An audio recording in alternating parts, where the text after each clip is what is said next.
علی ایک 10 سال کا خاموش سا بچہ تھا۔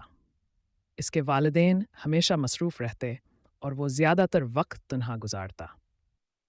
ایک دن اس کے گھر کے باہر ایک زخمی بلی ملی جو بارش میں بھیگی ہوئی کانپ رہی تھی۔ علی نے اسے گھر لا کر خشک کیا، کھانا دیا اور نام رکھا۔ خشک کیا، کھانا دیا اور نام رکھا مانو۔ مانو اور علی کی دوستی دن بدن گہری ہوتی گئی۔ علی ہنسنے لگا، کھیلنے لگا اور اسکول میں بھی بہتر مانو۔